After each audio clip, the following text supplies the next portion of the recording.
it's a difficult task in a pandemic, especially, we have onboarded managing directors and CEOs during this time. And while working remotely is all right with people who already have established relationships in the organization and so on, then it is still all right. But people who come into the organization at this time have a challenge in terms of to get what we say, right, the touch and feel of the organization. The dynamics. Because the dynamics, if I had to use the word, the political interplay in an organization, because you hardly get to meet, even on a Zoom call, you don't get to see that, you can't observe body language even you can with those multiple screens and so on, but nevertheless, it's not like interacting with the team and understanding the dynamics, what goes in. So it is a challenge during this time. But we believe this is not going to be a permanent thing. We will ultimately go back to some offices and some level of physical interaction will happen with people. So even in normal world, onboarding is such an important thing. When you're bringing in somebody, it's about 3 to 6 months of,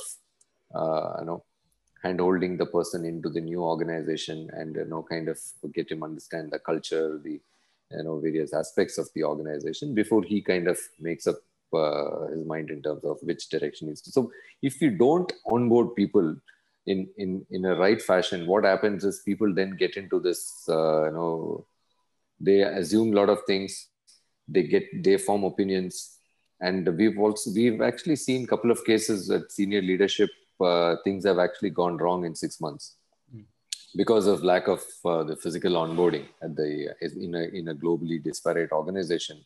Otherwise, this person would have made multiple trips to US or London or wherever they had these other functional managers. So that has created a lot of challenges. And in 6 months, already people have formed an impression that this person is not going to be effective, and vice versa, that this organization is not for me. So it's important that we find a way and you digitally onboard. So organizations are taking that extra effort. You have to spend more time to get people to know each other. And a lot of times when you join a new organization, most new hires fail when you're actually when the expectations are not set or what to expect is not communicated upfront. So that is where one needs to spend a lot of time, even during the interview process, in terms of what to expect. Culturally, how is it like? How does this organization operate? Do you have the ability to actually adapt? Because most successful organizations will not change because there is an individual who comes in with a different mindset. Organizations won't change that easily. Only the individual has to adapt. So how do you prepare the individual to adapt to a new setting, new organization? That's the key aspect.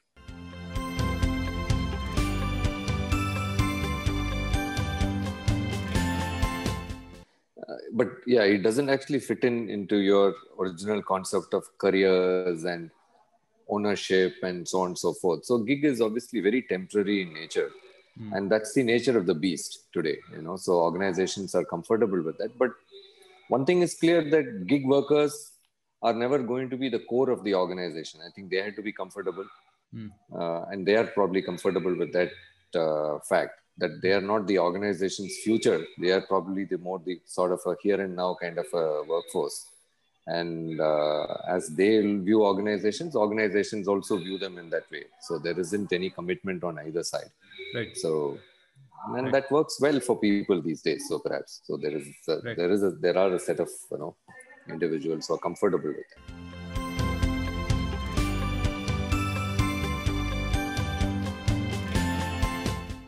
One is the government taking the role of directly creating jobs. That era is over. We can't expect the government to open factories and set up factories and blah blah to kind of create thousands of jobs. That is over. So what can the government do?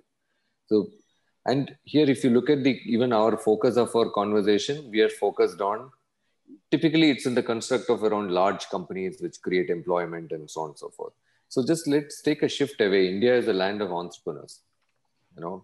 We have, you just walk outside, you will see only entrepreneurs, right from your small kirana shop wala to, and they're all creating jobs.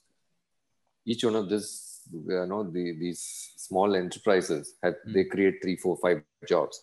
So what can the government do? One is, even as a society, how can our mindset change? Can we celebrate those entrepreneurs, the small micro entrepreneurs? When I say celebrate, not go and garland them or anything like that, respect them. Because today, if somebody says, I work in XYZ, say I work in this company, the society tends to give that person more respect than somebody who actually runs a small business. You know, so he runs a small outfit, you look at him differently, saying, "Kuch chota chala raha hai," something is doing. So can that mindset change? So that starts there. How do we respect these small micro entrepreneurs? Second, how can the government actually make it easy for these folks to do business? We talk of ease of doing business for large companies. We only talk, I mean, if you look at open any newspaper, Economic Times, you talk about large companies, ease of doing business. They get everything on a platter. What does the small enterprise get? Is the government even bothered about them at that level? I mean, we have MSMEs and so on and so forth, but that is very bureaucratic. So how can we support them? And it also flows down, right? The small entrepreneurs also support the larger enterprises. So there has to be a complete ecosystem. How do we respect these folks? How do we make it easy for them to do their jobs? If we do that, then we would have, and then the most important thing is dignity of the jobs, what we do. So today we look at people based on what they do, and accordingly we kind of, some people we respect, some people we don't respect, some people we disrespect. So there are multiple layers of respect inbuilt in our psyche. So how do we change that approach when we look at people and jobs? If we do that, I think we will reap a demographic dividend. So people can be comfortable working in a small outfit, small enterprise, yet retain their dignity of labor. And if we are supportive, as if the government is focused on making their lives easier, then we will find jobs for everybody. So job is not that we have to go and work in an IT services company or work in a bank or something. People can still and let's not forget, these are the largest job creators for us, these small micro entrepreneurs. So right. I think that is my take on how do we reap the demographic dividend. Just a little bit offbeat from our regular thing of how do we create mass job. Because that era is over, because we already have telecom, we have banking, digital is already disrupted. So it is going to be very difficult to find an industry which will employ thousands of people at one shot now.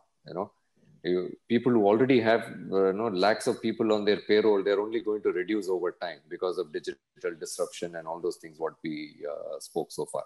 Right. Then the future is with these small and micro enterprises. And then employment is also not restricted to college graduates, right? You have different types of people. There is a need to actually keep them occupied on productively. So I think that's going to be the bigger challenge. Of course, the college graduates and the tons of engineering graduates who come out of our institutes, keeping them occupied is another challenge. But look at it. So the government can only do so much, in my view. But these are some small levers. If they're able to push, I think this will make a quantum difference in terms of, again, going back to small enterprises, because everybody provides an opportunity, or they can start something on their own. So everybody need not have started a large industry, but they can create something, they can start something. You mentioned about skills, right? It could be right from, it can be anything, right from, people can, I think that's I think the Prime Minister has spoken about the vocational training and getting people the skills, what they're doing. And also large organizations are doing quite a bit on the CSR front when it comes to actually training people to become basic plumbers or electricians, so that they're all self-employed. So generating self-employment opportunities also should be a big part of this entire effort. And going forward, that I think that should be a huge driver for keeping people productive and making them employable, either as by themselves or as part of a establishment.